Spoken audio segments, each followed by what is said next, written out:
Good morning, good afternoon to all, and a very warm welcome on behalf of the IAPB events team to today's webinar, 2030 Insight for Our Children. We would like to open with some brief housekeeping notes before handing over to Jude Stern, the Head of Knowledge Management. Can I have the next slide, please? We are delighted to offer closed captioning in English for today's session. So just to access the auto captions, please click on the CC icon in the bottom right of your video feed. A caption box will then appear below the video. Please note these are auto-generated, and so there may be a few seconds delay.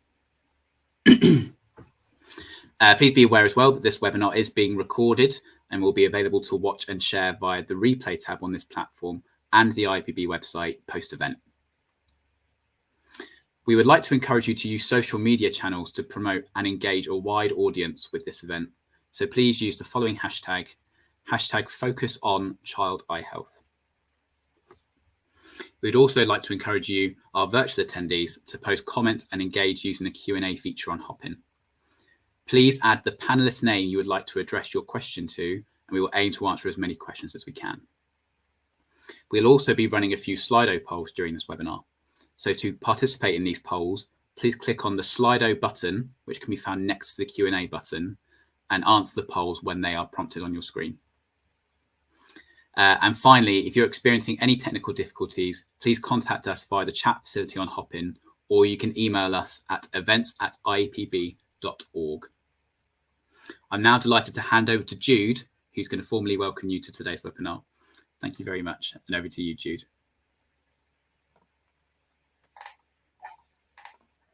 Thank you, Russell. It's lovely to be here today. We'd like to welcome and thank you everybody who's online for joining us at whatever time of day it is in your end of the world. My name, as Russell said, is Jude Stern. I'm the Head of Knowledge Management here at IAPB and delighted to be connecting with everybody again. I'm coming to you today from Gadigal land of the Eora Nation in Sydney, Australia, and I'd like to acknowledge the traditional owners of the land and acknowledge any Aboriginal and Torres Strait Islander people that are here and present with us today. This is a very exciting week for child eye health. How did we know we were going to have a webinar in a week where we also got a global commitment at the Commonwealth Heads of Government meeting in Rwanda this week? It's a landmark commitment on child eye health specifically. If you haven't already seen, 54 nations have committed to a multi-pronged approach for access to screenings and affordable vision treatments, especially for children. This has been at least 4 years in the making, and many of the IAPB members and IAPB staff have been working hard towards this goal. And so it's a very exciting commitment to have, and really underpins the reason why we need to have these webinars and continue working together across the sector and outside the sector to make sure that we're providing child eye health services, informing child eye health policy, integrating within broader health services, and activating demand and markets that are required to provide child eye health. So today I'm so happy to have joining me experts from the field who have all made very significant contributions in child eye health and help us understand the need, the importance, the challenges, and the way forward to make our children see better and have accessible, affordable, and quality eye care when and wherever they need it. Just before I go ahead and introduce the speakers, I'd like to encourage you to introduce yourselves. Please say hi, tell us who you are, where you're logging in from, and what organisation or what area of work you're in. We'd love to know who's online today. And more importantly, connect with each other. You can always say hi to people you have not seen for a while, or people who you'd like to meet. So please do that in the chat as we go today. So the wonderful speakers that are joining us, we have 3 speakers up front, Priya Mararia, Milka Morphoiri, and Andreas Muller. Priya is probably well known to most of you. She's the Head of Global Program Design at Peak Vision, and she's also the co-chair of the IAPB School Eye Health Work Group, and been very involved in writing and updating these school eye health guidelines that the group put out and are on the website. Priya practiced community and hospital optometry for several years, before joining the International Centre for Eye Health at the London School of Hygiene and Tropical Medicine to pursue her interest in public health full-time. She's now assistant professor at the centre and has worked in eye health research in multiple countries across Africa and Asia. And her work has focused primarily on child eye health and school eye health services. Our second speaker today will be Milka Morphoiri. Milka has been a consultant ophthalmic surgeon at the Nhumbi National Hospital since 2001 and is currently associate professor at the Nhumbi University of Health and Allied Sciences, working in training, research and consultancy. She has coordinated the Childhood Blindness Prevention Initiative for 8 years and together with other eye health stakeholders participated in numerous research pieces on primary eye care for children, focusing on the integration of eye care for children in the primary health system. We're lucky to have her here to explain today around that. And the third speaker on the agenda today is Andreas Muller, Dr. Andreas Muller. He also, I think, will be no stranger to most of you. Andreas is the Deputy Director of the World Health Organization Collaborating Centre for the Prevention of Blindness at CERA and a consultant to the World Health Organization. And he's worked across various sectors of public health fields, supporting eye research and prevention of blindness initiatives in academia, the non-government sector, and within the UN system. After we hear from our speakers, we will be joined on the panel by Elizabeth Kurian, who is the CEO for the Mission for Vision, and I'll introduce her just before the panel. So what about the webinar today? This webinar aims to discuss actions that we need to take now to accelerate efforts to elevate, integrate and activate child eye health to meet the growing needs amongst our children. We will hear 3 examples on these themes that have been successful in creating an impact and then discuss child eye health as a cross-cutting issue, the changing and increasing needs of today and the actions for the decade. I would like to acknowledge and thank Cooper Vision, who have sponsored Focus on Child Eye Health this year and the webinar series today. We have a second webinar this afternoon or later today as well. And we thank you very much for being involved and being able to help us put this program together. So just before we crack on with the presentations and discussions of the day, I'd like to just start with you. So first of all, we just want to again find out who's with us today.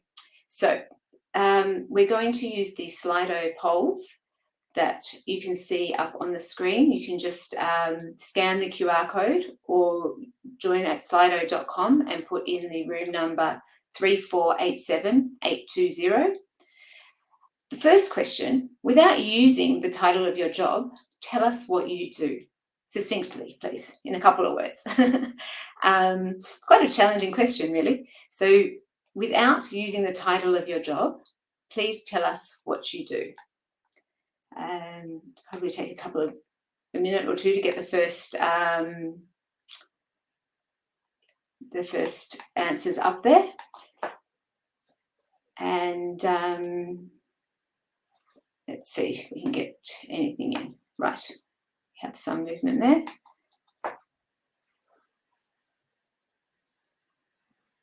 Okay.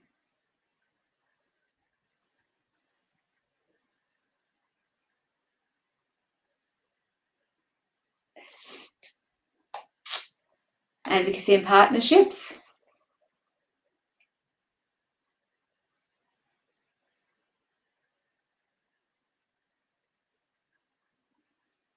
Okay, so it's starting to have people log in and do it. So it takes a bit of time. If you're new on, please go to slido.com and put in the room number 3487820 and just type in what it is that you do without using the title of your job. Develop partnerships with funders, help with learning programs,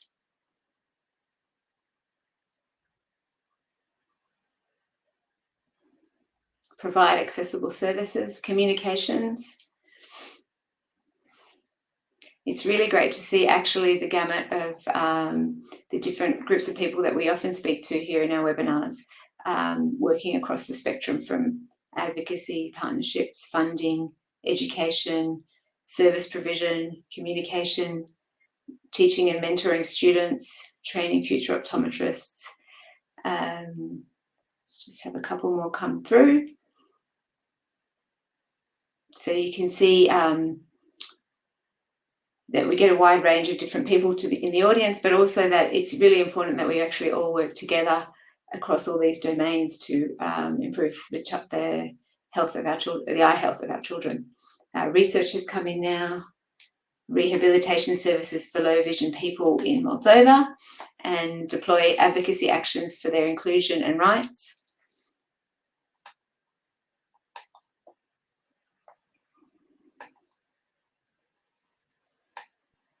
Program implementation, supporting access to eye health services, providing the eye care services,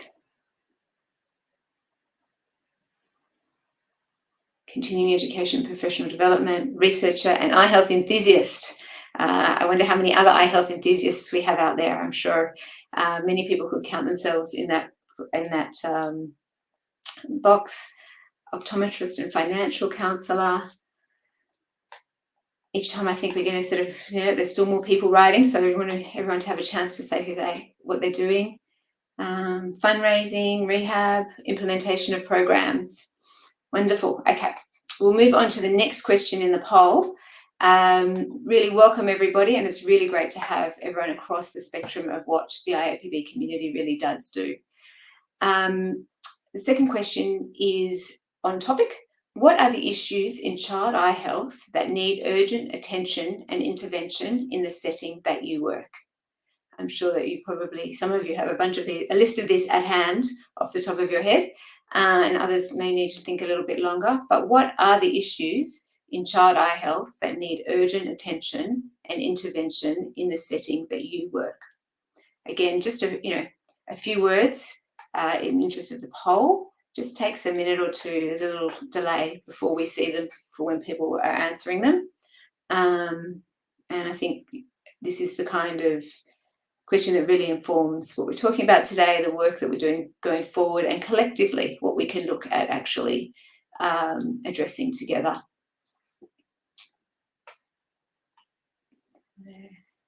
Oh, we've got one up. Now this is going to come up in a word cloud this time. So visual rehabilitation has come up as the first one. Awareness on eye health.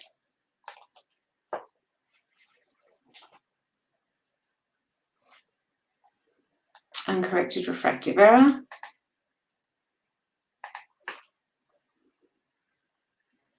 Awareness, refractive errors. So we've got the need for parents to have awareness, I think. Retinopathy of prematurity screening, early access to services, lack of screening and myopia management, spectacle compliance, which is always an interesting and challenging one, and often overlooked. Behaviour change, low vision devices and provision. Awareness still comes up as the most popular one there, and the spectacle compliance, which is really interesting to see as such a more popular option. Treatment of retinoblastoma, awareness and preparedness, herbal medicine funding. Funding is always a big one. Just give another minute. Comprehensive programs, lack of HR, human resources in eye health. Provision for ref correction, I assume that's refractive error correction. Okay, so you can see that on your screens in the word cloud, and if the last few people want to put some things in, you can still, because we're going to go off the polls, but we're going to capture that word cloud and we can share it again later. So it was really interesting in the polls, first of all, to see where people are working, and that, really we have people approaching child eye health from many different angles on board, which is great, and we can, work together to harness those strengths, and lots of those common barriers, I think, are common or challenges across the people who are on board. So today we're looking at child eye health in the frame of the 2030 Insight Strategy, which builds on so much of the great work already done, but recognises that we'll have to work differently to make sure eye health is recognised and prioritised in the broader health, economic, social and development agenda. So how do we plan, advocate and action this for child eye health? As of 2021, globally, close to a quarter of the world's population were under 15 years old. And we know that over 90 million children and adolescents currently live with vision loss. And it is estimated that 40% of children that are blind from eye conditions, 40% of children that are blind are from eye conditions that could be managed if the child had access to eye care services or could have been prevented. In school-based surveys, we're seeing that uncorrected refractive error is a leading cause of vision impairment, with a prevalence range between 63 to 92%. That seems extraordinarily high. Cataract is now the principal cause of avoidable blindness in low-income countries. There has been a substantial shift in the leading cause of blindness in children due to the reduction of corneal blindness and reduction of vitamin A deficiency and measles. It's estimated as well that half the world's population will have myopia by 2050. During the pandemic, we've seen a rise in the progression of myopia. Myopia progression among older school children in some studies was seen to rise as much as 1.5 times since the quarantine. And one study in China showed the prevalence has tripled in younger children aged 6 years old.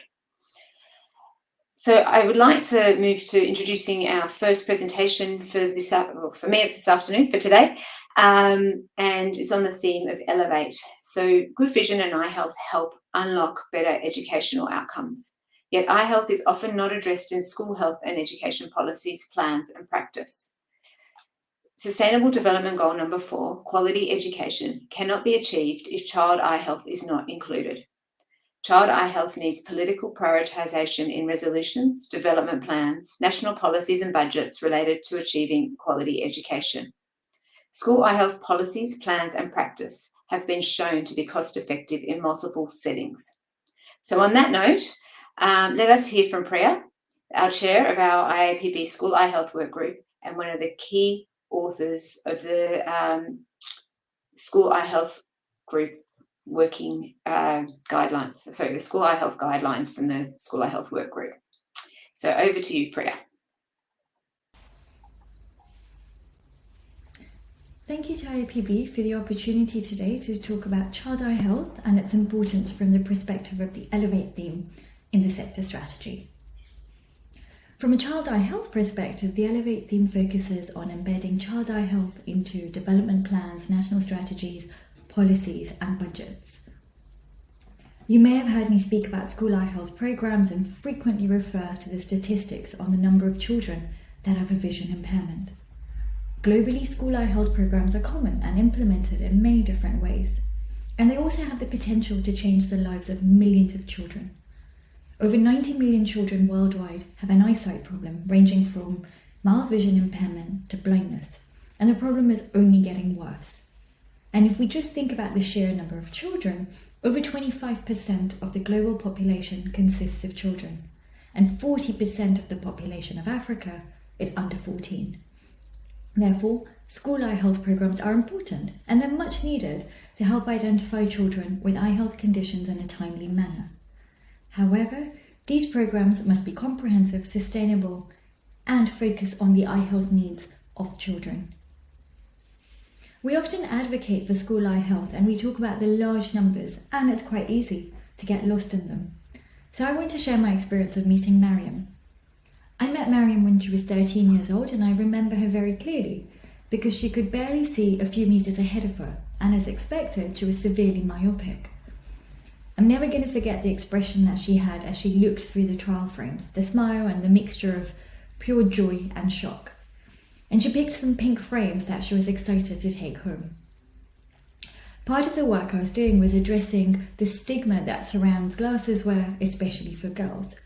And so I remember returning to Mariam's school about 3 months later, where we were investigating compliance. And I was really looking forward to seeing her and finding out whether she was happy and wearing her pink glasses. At the end of the day, we looked at the list of children that were absent, and I recognised Mariam's name. So I asked the teacher about her. She ran back to the classroom and returned with a dusty glasses case labelled Mariam. She handed me the case and said that Mariam wasn't at school. So I explained that fine, we're not here to take back the glasses. But she shook her head and said, no, Mariam is no longer at school. Mariam hadn't been at school for the past 2-3 months. In fact, she had probably just used her new pink glasses for a week or two before she was removed from school, as it was time to get married. The Lancet Commission on Global Eye Health included an in-depth look at the relationship between eye health and the SDGs. And there's enough compelling evidence to prove that improving access to eye health services for children will contribute to achieving many of the Sustainable Development Goals, including SDG 4. There is evidence that providing children with glasses improved their academic test scores. Results from a randomized control trial in China show that providing vision correction reduced the odds of failing a class by 44%. In other studies, glasses were improved reading and word identification and attendance at school. But it's not just about this direct link between education and child eye health that's important. Child eye health impacts the other SDGs too. SDG 3, good health and well-being are also affected. When a child has poor vision, their ability to socialize, interact with their peers, and their general confidence is also impacted. Gender equality is also important to address when it comes to planning child eye health services. When girls are not at school or are forced into early marriage, they are already disadvantaged. Like Mariam, they will not be able to achieve their maximum potential. While there has been progress over the last decades, more girls are going to school, fewer girls are forced into early marriage. There are still girls like Mariam who, despite all our efforts, are not accessing the services they need, and the challenges remain. We all agree that school eye health programs are important, but how do we improve these? How do we address the challenges that we're now faced with? While I don't have the answer, but any solution to a problem this big in terms of numbers and complexity requires a solution that's innovative, relevant, and most importantly, appropriate. School eye health programs need to collaborate and engage with the health and education sector. And while this is already happening in some programs and regions where school eye health are a part of nutrition or vaccination programs, this isn't happening consistently. Collaboration and inclusion of government, health, education, and even finance sectors, non-governmental organizations, civil society, researchers, innovators, and private sector is the key for the future of school eye health. There has been a number of collaborative efforts that have made great strides in this, such as the previous Our Children's Vision campaign, the Orbis Reach program, Eye Alliance, etc. But the challenge now is, how do we engage as a sector in unison to make sure that all our efforts together are having an impact? Sometimes when we are in our own settings and doing our roles, all these discussions and ideas seem very abstract, and you don't know where to start or what to contribute. So I'm going to share a quick example of an opportunity that was created a few weeks ago when IAPB hosted an event ahead of the Commonwealth Heads of Government meeting that happened in Rwanda last week. A few of us started talking to each other about the status of school eye health screening in the UK, something that's not standardized or in fact available throughout the UK. And it just so happened that one of the persons in this conversation was a crossbench peer at the House of Lords. This conversation progressed outside of the event, and last week an amendment was tabled at the House of Commons by her. Now, while this doesn't mean a change will happen tomorrow, it does mean that we've been able to raise a question about annual screening for school children in the UK. And this has taken a very long time. But this only happened because we took advantage of an opportunity that presented and had a very clear ask. This slide speaks for itself. There is an interest in school nutrition, in eye health, in vision, in the well-being and welfare of children by sports personalities, celebrities, corporates. And I think we need to be more open and engage with different sectors. In the interest of time, I'm not going to go into the details of each campaign, but on this slide are Marcus Rashford, an English footballer, Virat Kohli, an ex-Indian cricket captain, Amitabh Bachchan, a very famous Bollywood actor, and Disney's new heroine, Encanto. While I'm not suggesting that we start spending our budgets on celebrity campaigns, what we do need to do is become more innovative with the opportunities that do become available to us. And I'd also like to encourage everyone to participate in advocacy campaigns that are led by IAPB. They continue to do incredible work to drive eye health up the global agenda, but it is an uphill battle. So I never saw Mariam again, but years on I still do think of her, and I have her pink glasses to remind me of why we still have a long way to go to ensure that school eye health programs are of a good quality and that they're no longer standalone and one-off initiatives. They have to be sustainable programs that are embedded within school health and education and social services, and they have to be programs that are comprehensive. Thank you.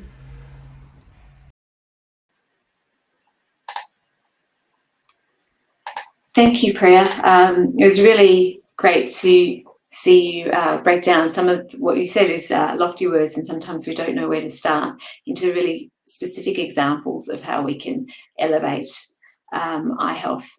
I was really interested to see that the opportunity you said about changing the law making an amendment in the UK House of Commons, which is, a wonderful opportunity to put some standards around vision screening. And it reminds me of my own experience here in Australia, where that was not standardised previously, and you could see children that I knew slipping through the system, and we know that happens all over the world. And just to keep connected to services on the ground with that pink pair of glasses that you have to remind you of why we need to do what we're doing. The second presentation we have for today is around the theme of integrate. As a sector, we will need to come together to work differently. Integrated people-centred eye care looks at reorienting the model of care, coordinating services within and across sectors, and creating an enabling environment. We need a holistic, integrated approach where eye care is treated as an essential element within wider healthcare services and is universally available to everyone. We also need to ensure there is integration within and between the different eye care professions. So on this topic, I would like to welcome Milka to talk to us today. Thank you. So thank you very much. So today we are talking about the integration of primary eye care for children into the general child health system. Why do we integrate? Why is it important? We know that many diseases, for example, measles, that cause child mortality and morbidity, are also the causes of visual impairment and blindness, but they are also preventable at the community or the primary level. So it is important to integrate in order to share resources, including human resources. For example, one nurse may be performing general eye care at the same time performing eye care. Also share the infrastructure for the promotion talks and materials, but also we can share funds in order to reduce the implementation costs. And lastly, to provide comprehensive health promotion messages that are important for eye care, because eye care is part of the general health talks. Now, what do we mean by integration? We mean that eye care for children is being implemented within the general child health system in order to ensure that every child who presents to the child health services is screened for eye problems.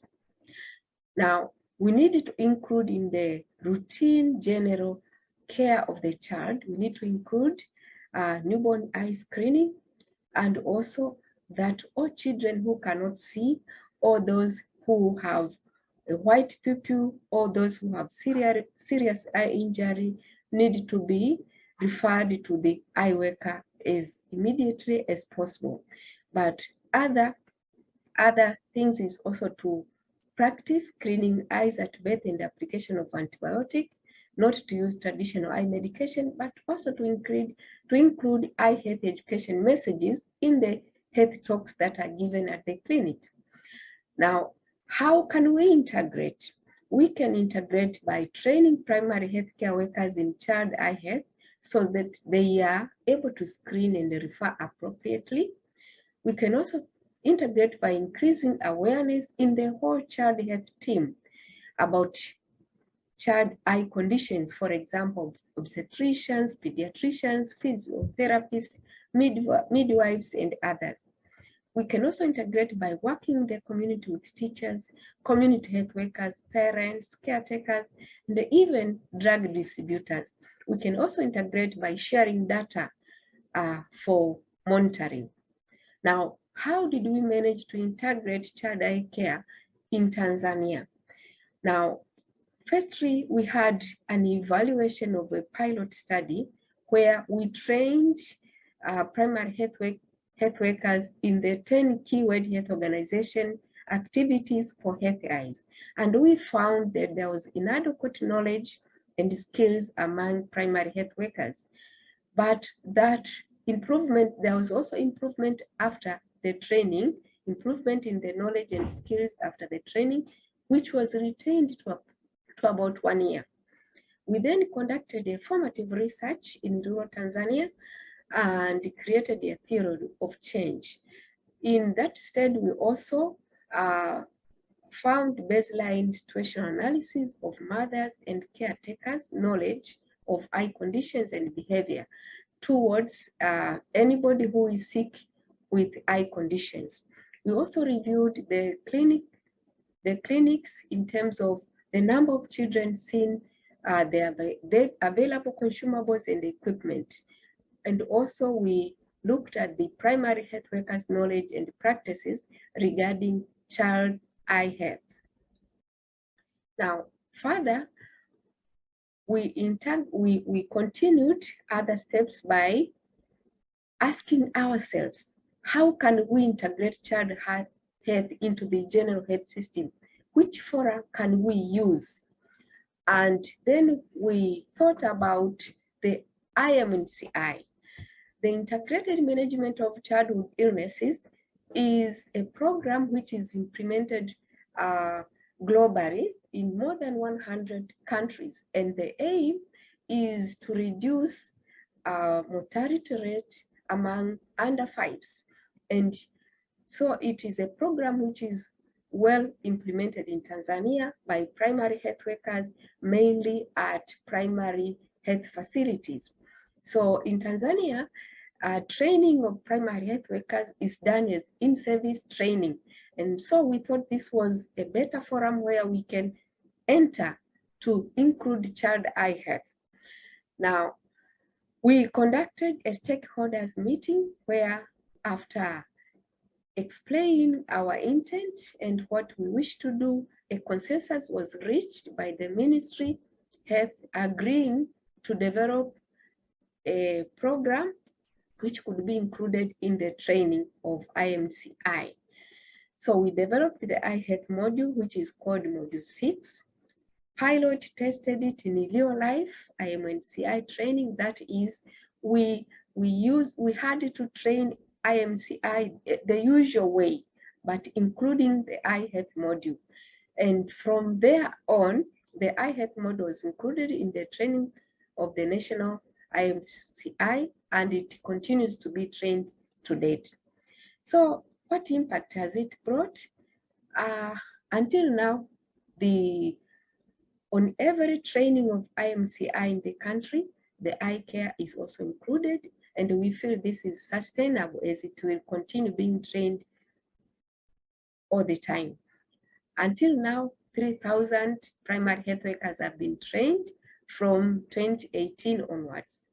And our plan for the next phase is to have evaluation of the national program where IMCI is being trained, including the health module, and this will be in collaboration with the London School of Hygiene and Tropical Medicine.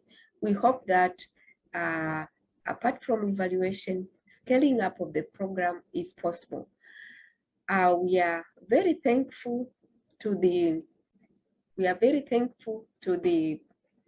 people who worked with us including London School of Hygiene, MUHAS, the Ministry of Health, and all these people that were very instrumental, not forgetting Professor Claire Gilbert, who worked tirelessly in this project. Thank you so much for listening.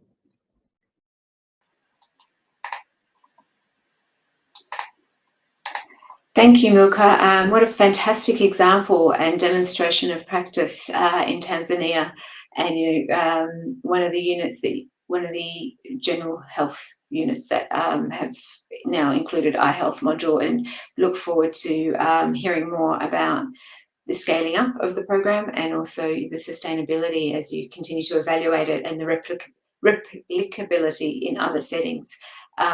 It looks like an amazing initiative. Congratulations to all involved. Just before I introduce the next speaker, just wanted to make sure people remember that you can ask questions to any of these speakers in the chat box, in the Q&A box, and we will answer those questions during the panel, which we'll have after the third speaker. So we now have our third speaker, Andreas Muller. This is on the theme of Activate. Empowering people to demand eye care services by making them more aware of what they can do to look after their own eyes is essential in ensuring access to quality eye care services. This starts from childhood, where individuals have all the information they need to protect their own eyes and, crucially, take the steps they need to look after their vision and eye health, from taking regular breaks from close work through to seeking help for any ailments or discomfort they experience. This level of awareness and demand should continue through people's education pathway and employment environments. The World Health Organization has recently developed Myopia Ed as a public awareness campaign to change parents' and children's behaviours to be able to delay the onset or slow the progression of myopia. Andreas will now present to us on this program and the impact that is envisaged to influence individual action. Over to you, Andreas. My name is Dr. Andreas Muller. I work with the WHO Vision and Eye Care Program at headquarters, and I would like to thank IAPB for inviting me to this important webinar on focus on child eye health. I was asked to present on a new WHO tool named the Myopia Ad. And I will start off with some background information. Most of you will be familiar with those. So as you're all aware, myopia represents an important public health challenge globally, with well over 2 billion people being impacted. Importantly, and although the correction with spectacles is highly cost-effective, uncorrected myopia is a leading cause of vision impairment in children and adults. We do know this problem is escalating, and the numbers are expected to be well over 3 billion people by the year 2030. In recognition of this challenge, and for the first time, WHO member states recently endorsed an ambitious new global target for refractive error at the 74th World Health Assembly in 2021, namely a 40% increase in effective coverage of refractive error by the year 2030. This is a very ambitious target, and WHO recognizes that a comprehensive approach is required in order to achieve this target. With this in mind, WHO and the International Telecommunications Union, or ITU, have developed the Myopia Ad Toolkit, recognizing that improving public education is critical in the management of refractive error and to drive the demand for spectacles, particularly in lower income settings. The toolkit, the Myopia Ad Toolkit in itself, has two key components. First, there's the evidence-based message library to be delivered to individuals in the population. Second is a handbook or toolkit which contains background information, but more importantly contains guidance and resources required to support any country or stakeholders in a step-by-step fashion through the planning, the developing, the implementation, but also monitoring of a digital health message initiative targeting myopia education. So now let's look at some of the aims and objectives of the Myopia Ad program. The first objective is really to support behavior change that contributes to delaying the onset and also possibly slowing the progression of myopia. This is particularly important considering that we see complications from high myopia are now an emerging cause of irreversible blindness in some regions of the world. The second objective is to improve awareness and health literacy of the importance of regular eye examinations and to comply with spectacle wear amongst people with myopia. This is important because we know that even when children or adolescents do have access to spectacles, quite often they don't wear these specs when they should due to a range of misconceptions, but also stigma at times. Who is the target population for Myopia Ad? The program targets 4 distinct segments of the population, and separate message libraries have been developed for each of them. First, the general population involved in the care of children. Second, parents or caregivers of children with myopia. Third, the adolescents with myopia and also adults with myopia. What are the key themes of the program? The general themes of the messages in the Myopia Ad program cover education, such what are the causes, what are the warning signs, and addressing some of those misconceptions that we heard before. Then, themes targeting those lifestyle behavior changes that we implicated, in particular delaying the onset of myopia. This includes, in particular, promoting increased time spent outdoors amongst children and also reduced intensive near-work activity, such as the use of devices, particularly during leisure times. Thirdly, a key theme is the importance of regular, comprehensive eye examinations in children. This is very important, especially considering children's eyes and prescriptions are constantly changing. Last, the program promotes compliance, meaning the fact that spectacles are safe and they should be worn regularly. Now, how is the program and its messages designed to be communicated? Firstly, the program design is a recommendation, and any country or any implementer of Myopia Ad can adapt this in line with the resources they have available and also the local context. At the moment, the structured messages have been designed mainly for one-way SMS delivery. This can be used in other messaging modalities, for instance WhatsApp or WeChat, and also social media. The message libraries also contain some multimedia suggestions that can accompany the messages where this is also possible. The duration of the program is such that individuals who sign up for the program would receive messages over a 6 or 12 months period. Now, this period is in line with evidence that this is the amount of time that is typically needed for a behavior change to be incorporated in a person's life. In the acute phase of the program, the individuals will receive messages at a higher frequency, and this decreases over time so not to overburden the user. The messages are categorized into one of 4 domains: motivation, support, information, or reminders. Here I provided a few selected example messages in each of these domains to give you a taste of the actual messages. So, for instance, did you know if a parent has myopia, their children are more likely to develop it too? Regular eye tests will be important to detect myopia early. Or research shows spending more time outdoors lowers the risk of myopia. Encourage your child to go outside and play. Or worried about your child developing myopia? Remember, eye health professionals are here to help and support you.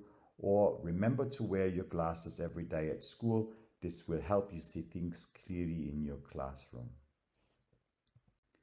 Who are the intended key end users of the Myopia Ad Toolkit? The Myopia Ad Toolkit targets government officials, academics, and other in-country implementing partners who are involved in deploying large-scale digital health intervention programs. However, the Myopia Ad Toolkit and messages are available for anyone or for any individual or group to use in their efforts to promote, to improve or promote population education on myopia generally.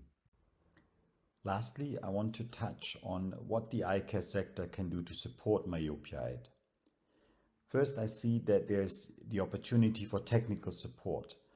Partners might provide translations, might carry out adaptations or revisions of the messages based on cultural realities in their countries, or they might carry out evaluations on the impact of the program in a country. Where necessary, partners might provide funding where countries lack the required resources for a myopia prevention campaign, or, and very importantly, partners might raise awareness about myopia as a public health problem and about the existence of the Myopia Ad Toolkit to be implemented. With this, I'd like to end my presentation, and I wish you all a successful webinar.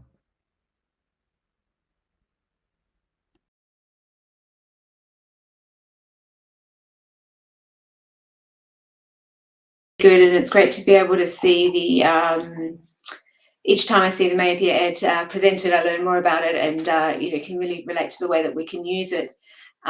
It's quite amazing to see a specific eye health initiative as part of the WHO Digital Health Initiative, Be Healthy and Be Mobile.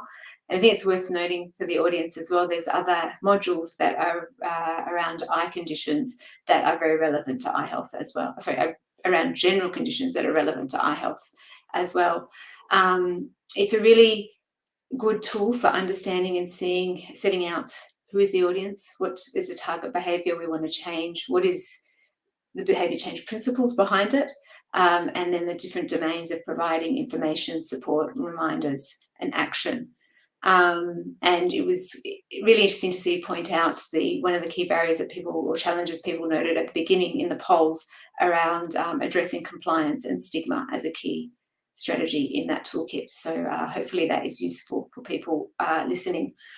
They're just to summarise, all three of our speakers, I'd like to thank you again. It's really, really informative and interesting. And all three had actions that are appropriate for our sector-wide to work together in child eye health, with Priya encouraging everyone to participate and support advocacy and policy dialogues led by IAPB members and sector across the board, utilising the different mechanisms through WHO and UN that have provided resources, support, and be part of campaigns, and be able to catalyse opportunities from these to be able to improve child eye health.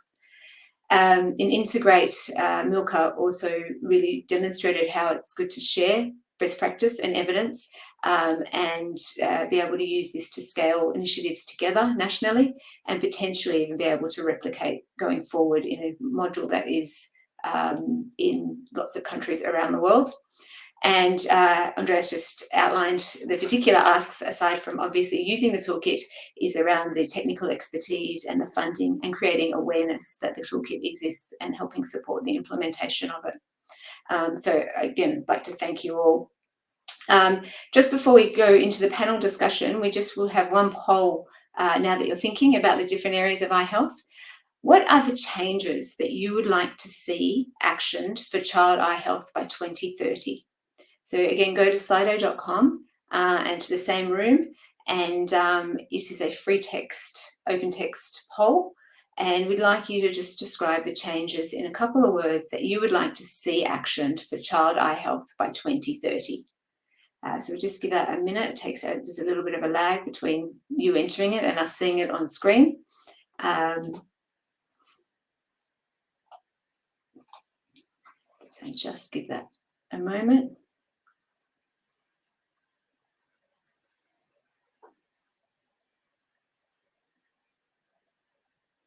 Looks like we have some answers coming through.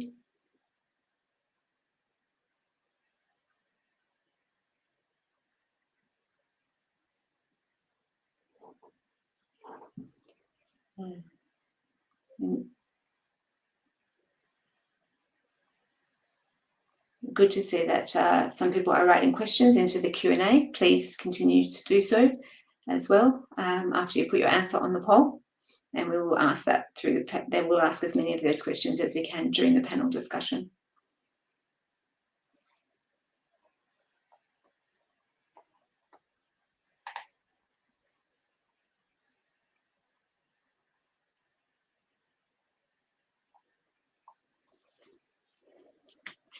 Okay, so changes. We'd like to see increased myopia management, uptake of spectacle compliance,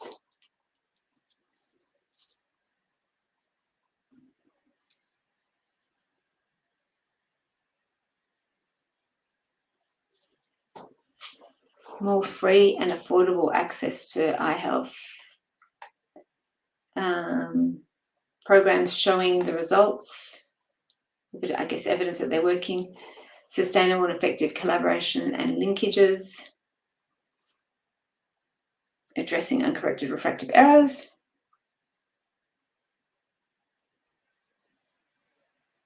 compulsory eye examinations in schools, awareness,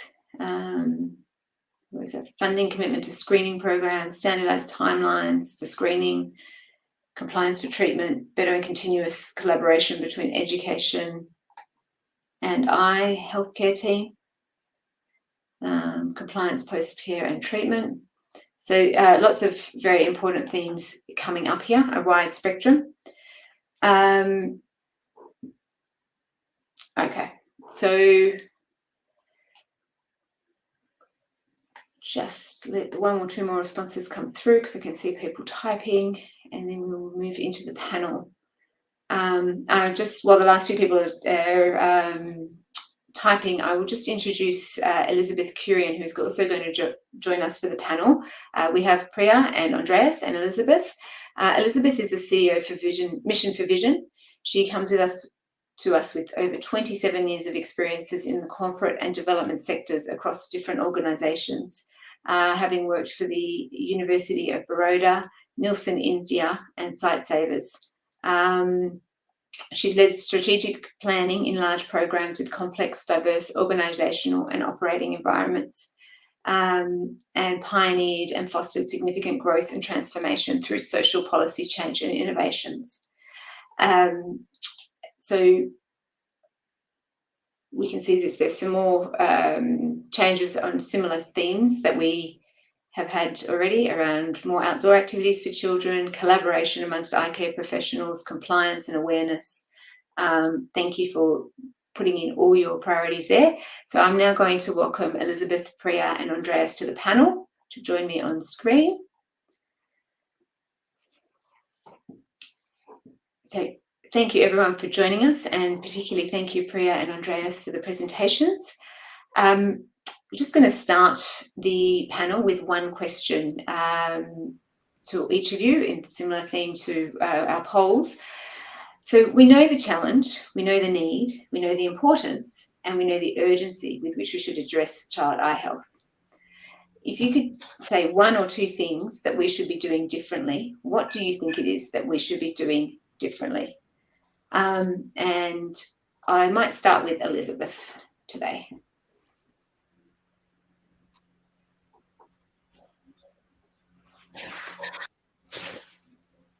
Elizabeth, can you put your microphone on, please?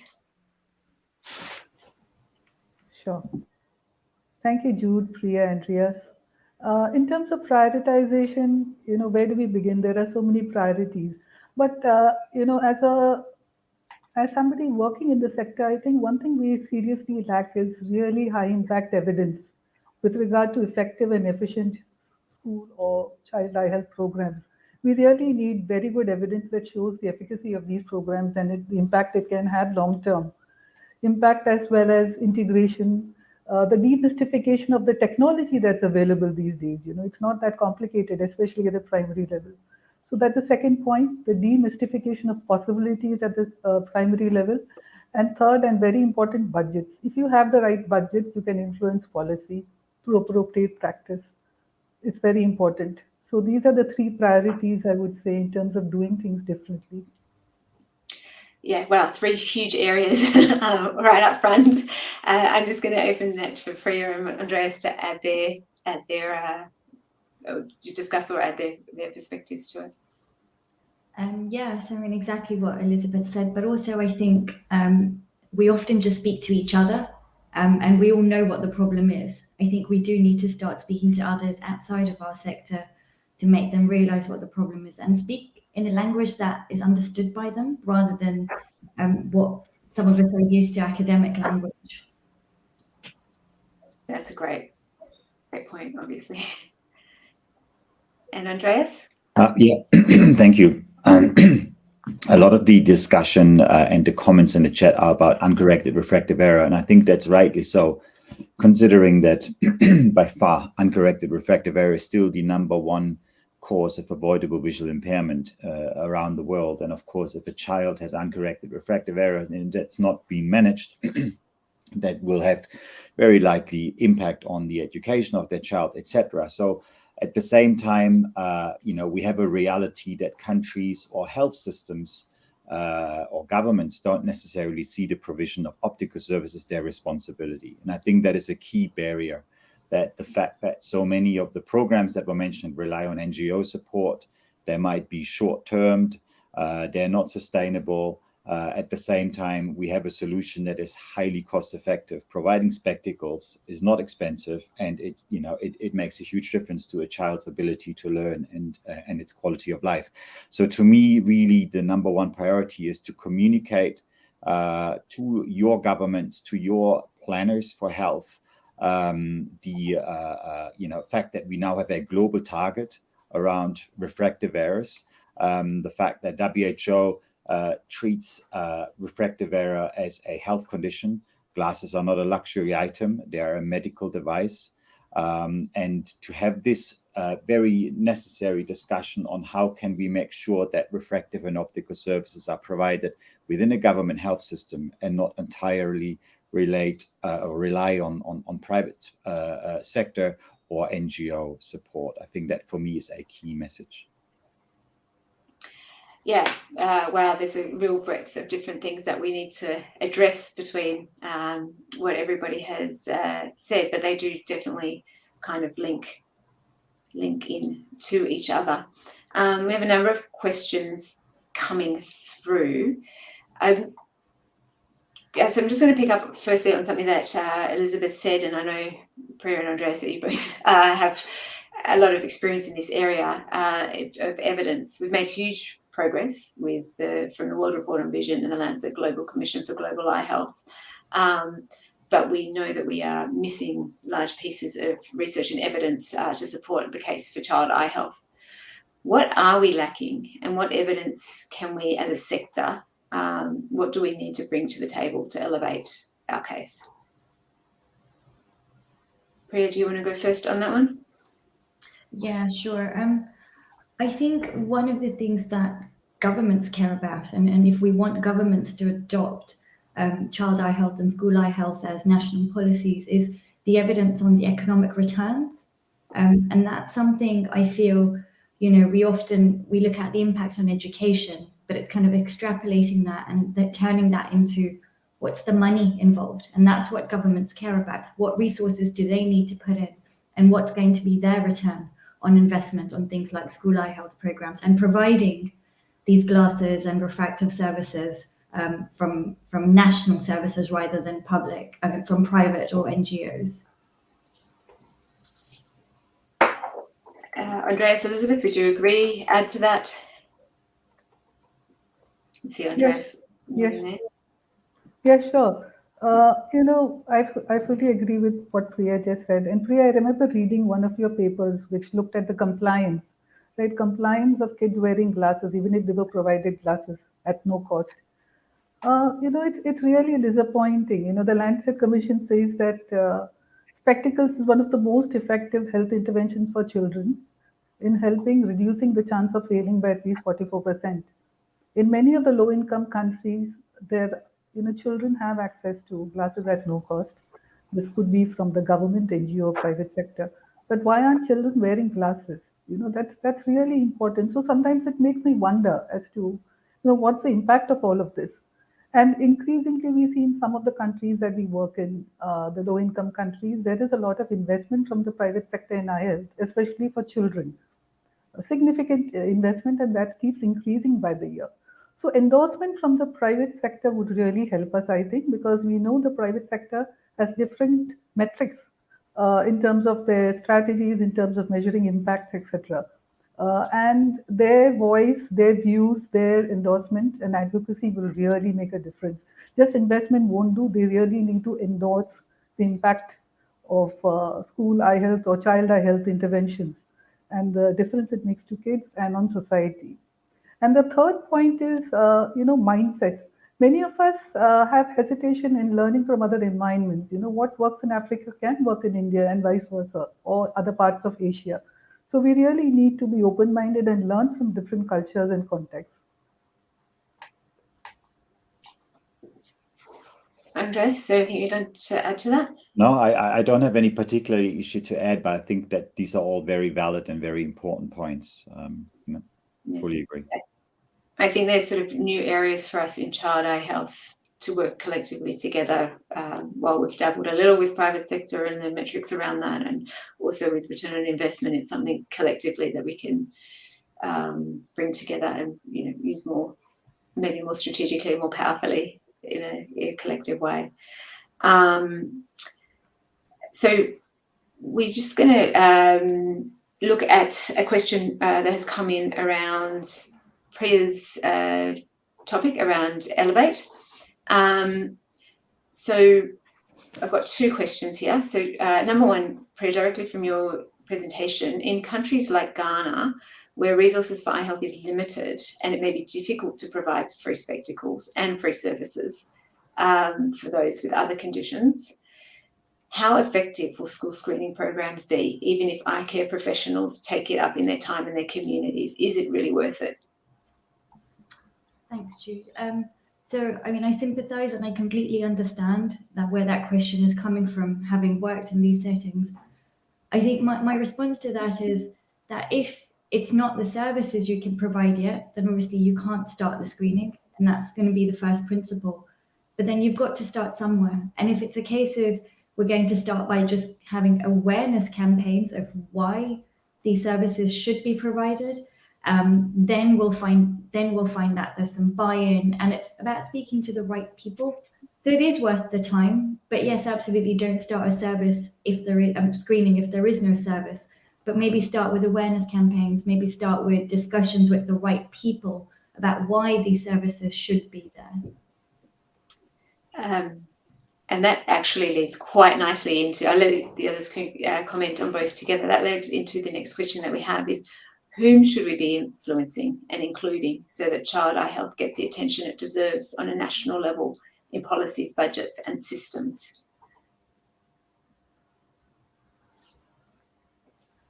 Should I guess Andreas or Elizabeth, or I can start. The obvious one is the education sector. If they are able to advocate for why children who are at school already, and remember, having school eye health programs is actually quite a low-hanging fruit in some places, because you've got a mass population in one place at one time who come regularly to the same location and see the same people. So we should be using that opportunity to start with the education sector. And that's the obvious one. There are obviously multiple other people to engage with, but I'm just going to state the obvious here. We should start with the education sector and start thinking about child eye health as not just a health issue, but an issue that is then impacting the child in all other aspects of their lives as well. Andreas, Elizabeth, would you like to add to that? Who else should we be influencing?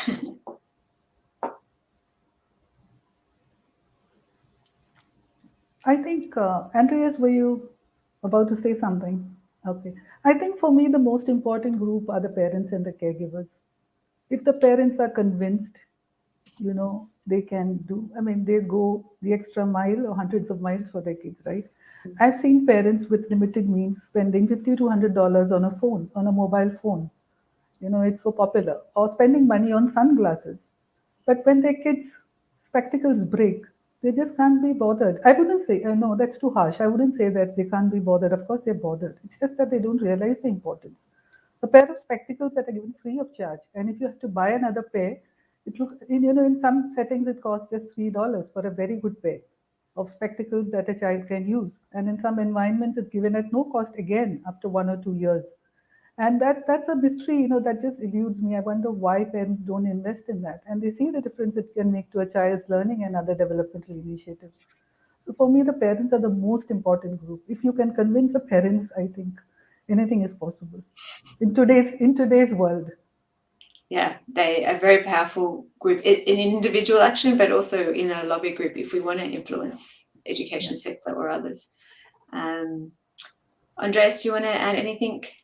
Yeah, I think I fully agree. The education sector could be a very strong partner in raising awareness, but also initiate sustainable, at least vision screening, and look at referral systems that actually work without the need of multiple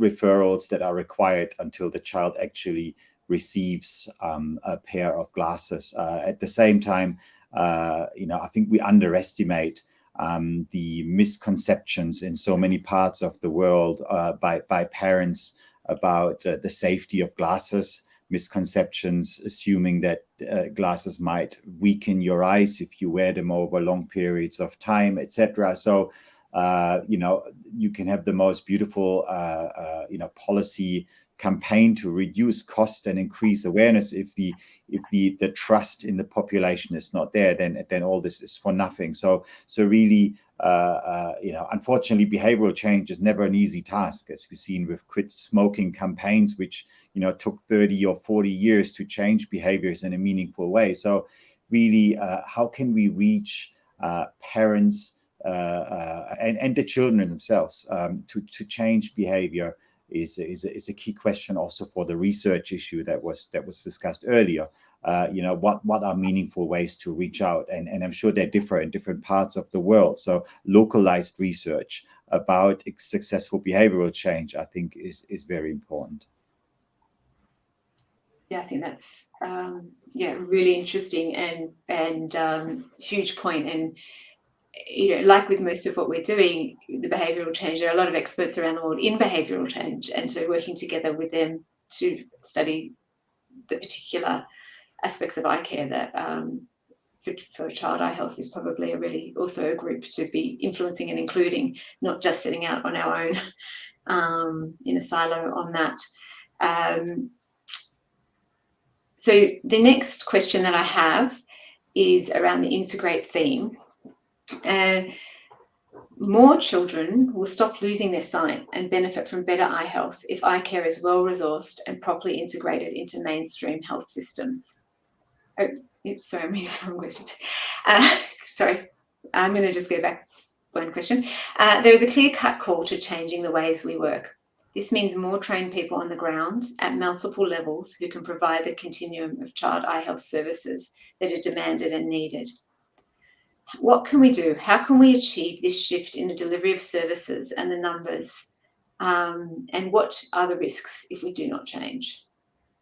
Andreas, I might go to you first on this one, if that's all right.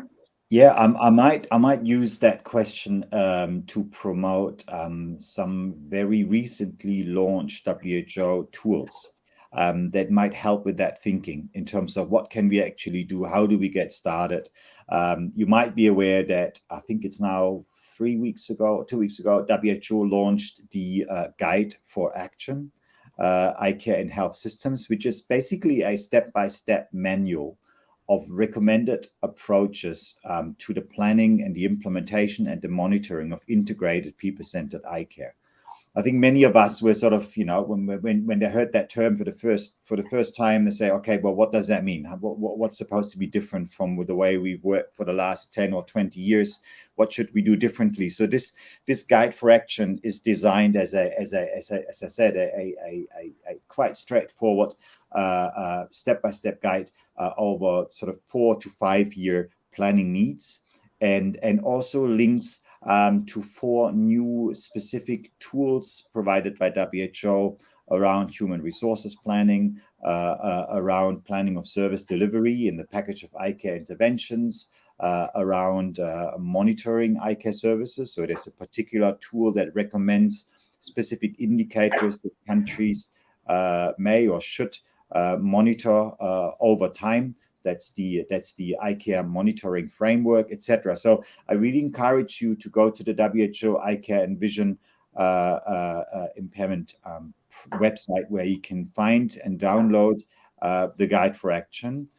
It's being translated in all the UN languages at the moment. It's only available in English, I'm afraid, but that might be a helpful set of resources that also each one of those tools, referring to uncorrected refractive error and to child health in particular. So yeah, back to you, Jim.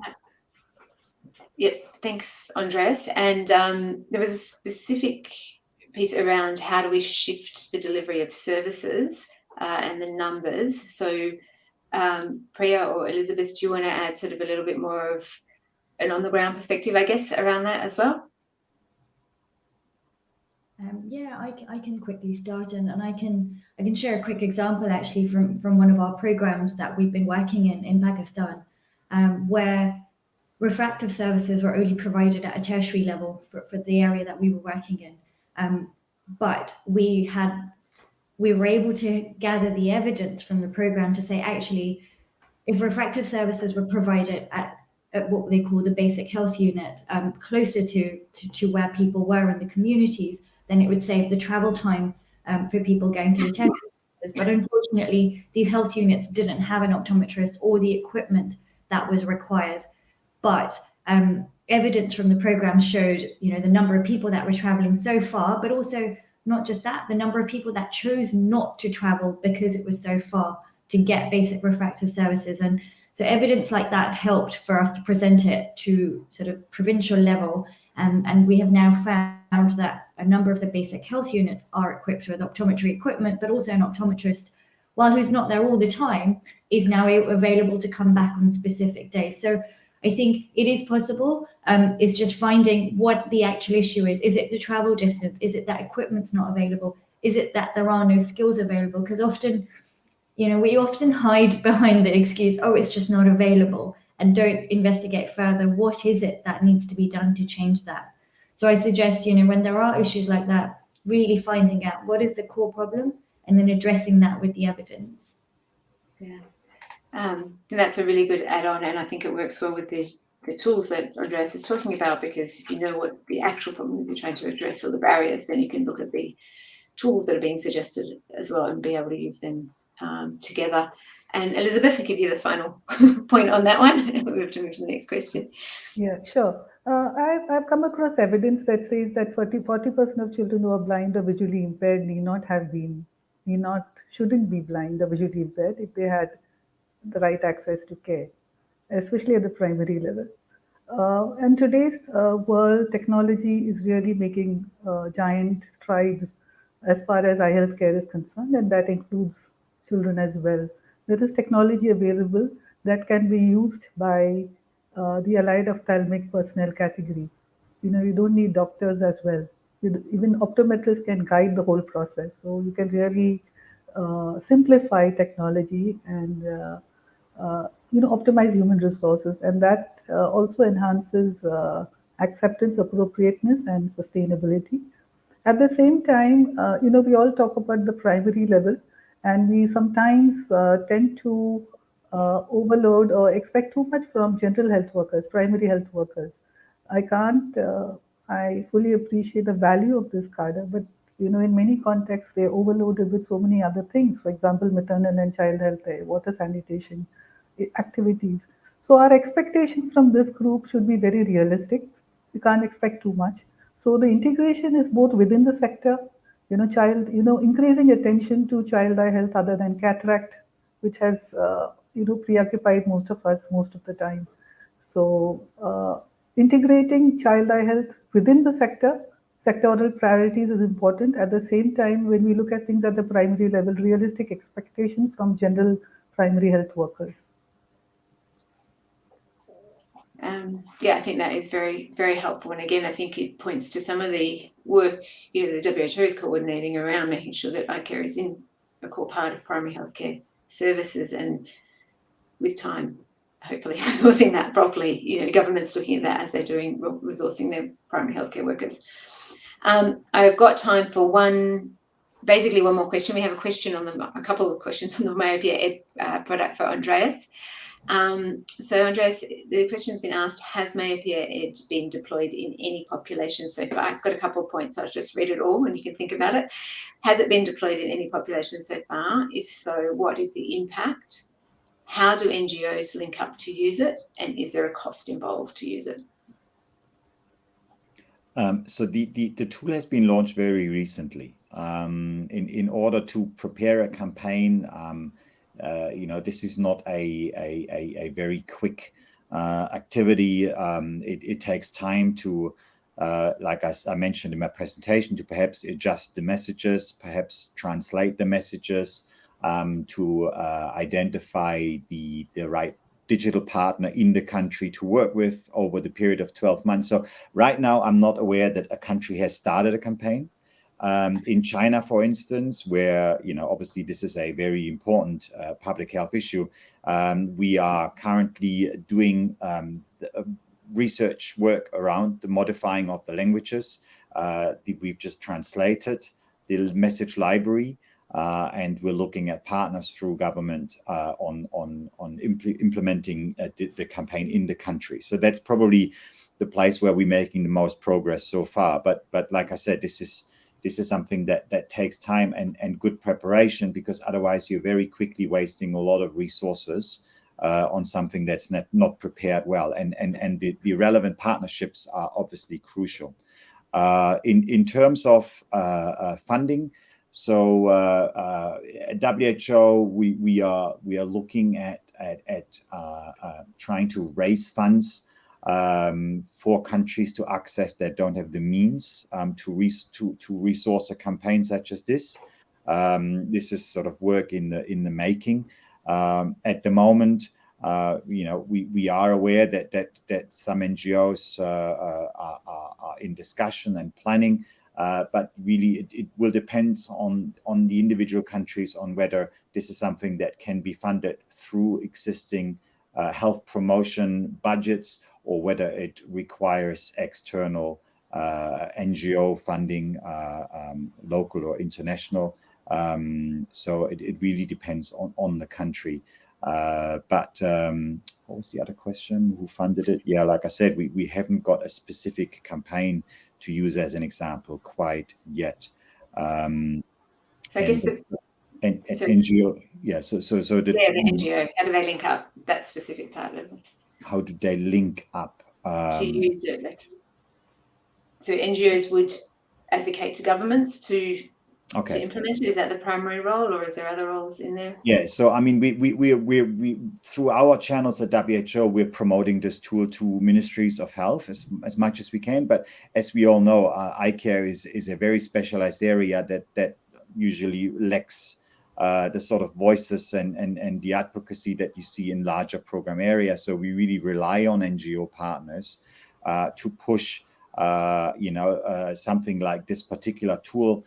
Communicate to prevention of blindness committees or Vision 2020 committees, whatever is available, to say that this is something we think is relevant and perhaps important, and then through that channel raise the awareness in government about the potential of such a campaign.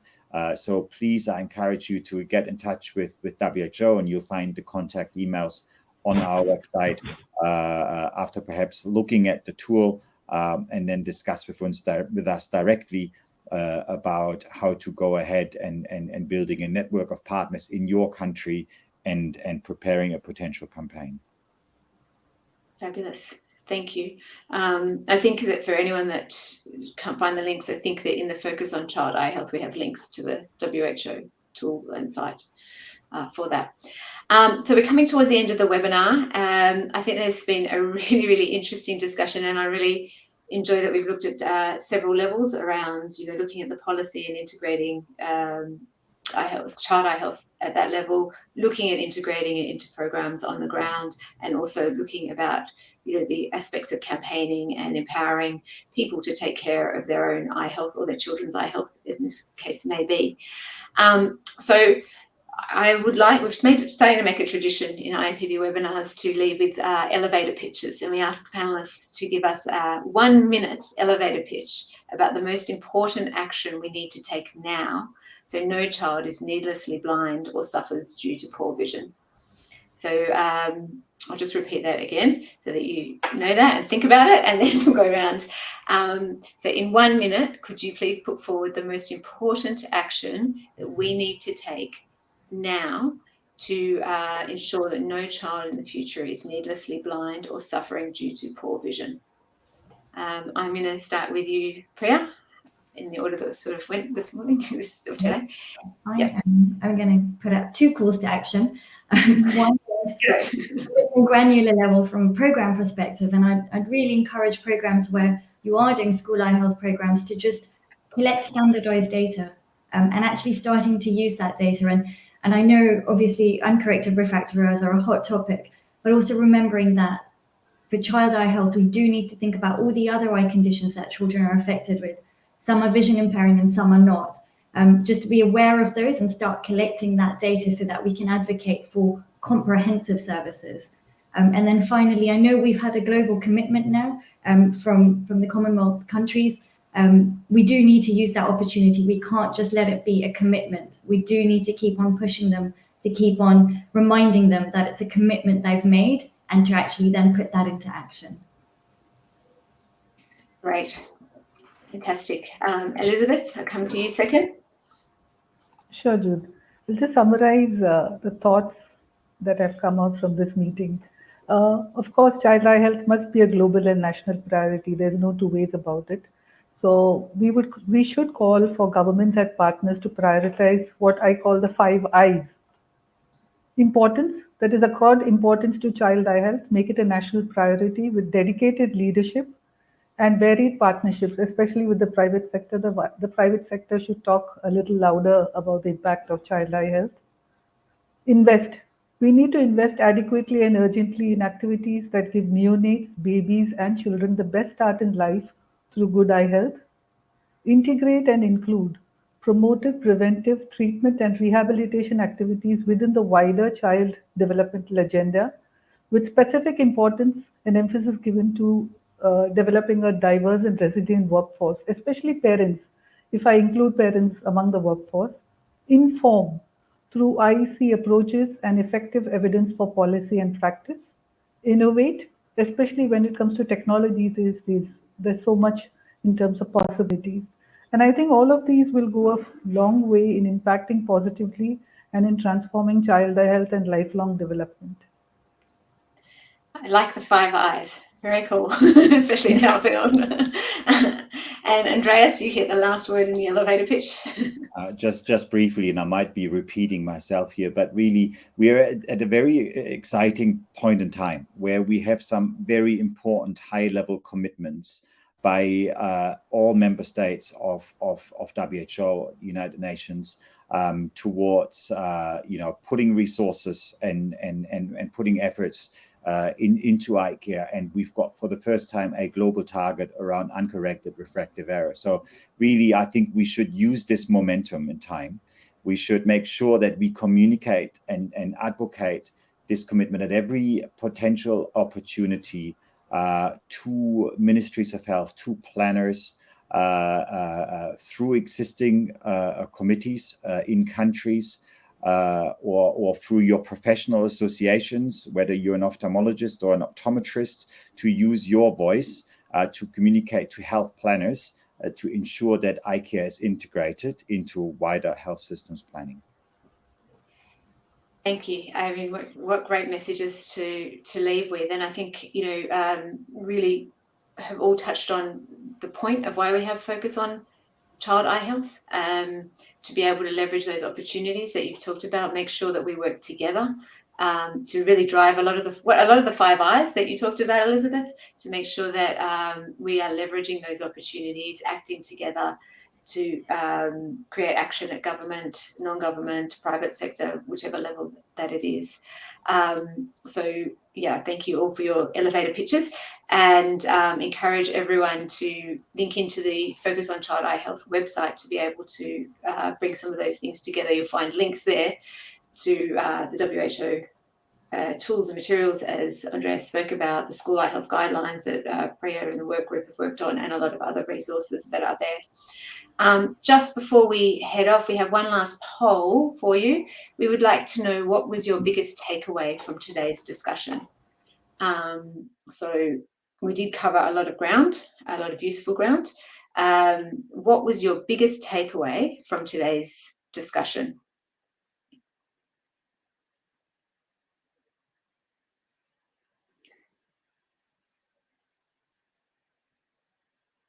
We'll just wait for that lag until we get a thing. And so I see, Russell, you've taken the speakers off, I guess, because the poll's up. But I do want to thank our wonderful speakers and panelists today, Priya, Milka, Andreas and Elizabeth, for sharing their insights, their expertise so freely and openly, and giving a lot of great calls to action for us to all be able to take away. If you want to refer back to anything anyone has said, this recording will be available over the coming days. So, yeah, just waiting to see what your biggest takeaway from just today's discussion is.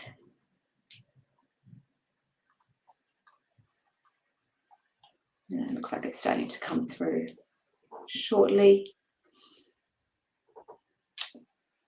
Building strong foundations. It's important. Change, I like that. To change the way that we're doing things.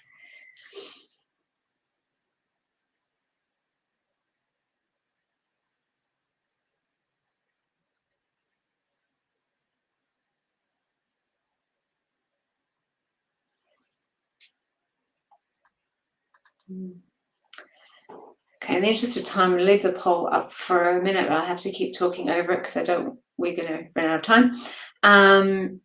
So today, very much thank you for joining us. Thank you for giving us your time and discussing with us the concepts of elevating child eye health into the education system through school health programs, integrating child eye health in broader health systems, especially at the primary care level, and empowering parents and children to better understand and advocate for their own eye health.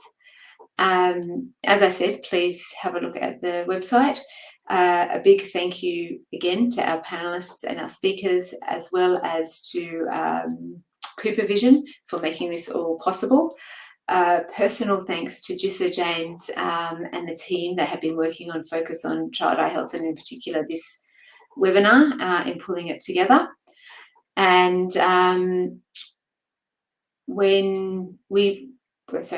we ask all of you to please, we have a SurveyMonkey survey just to get some feedback on the webinar and the program. So we encourage you to please all fill that out, preferably now before you forget about it. I think a link will be put up on the stage shortly, or sent to you, or it's in the chat. I can't remember where it's going, but it's been put there. So thanks again. It's been great to have you here. There is another Child Eye Health webinar later today. And on the 6th of July, there is a UN Friends of Vision special event around child eye health as well. And that information is up on our website. So thank you. And hopefully we might see some of you later today. And yeah, be in touch. Thanks.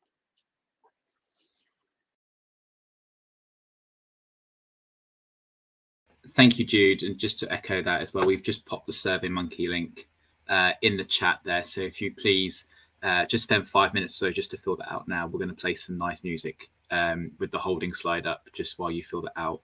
And afterwards, please feel free then to leave. Thank you very much for joining us today, and we'll see you next time. Thank you.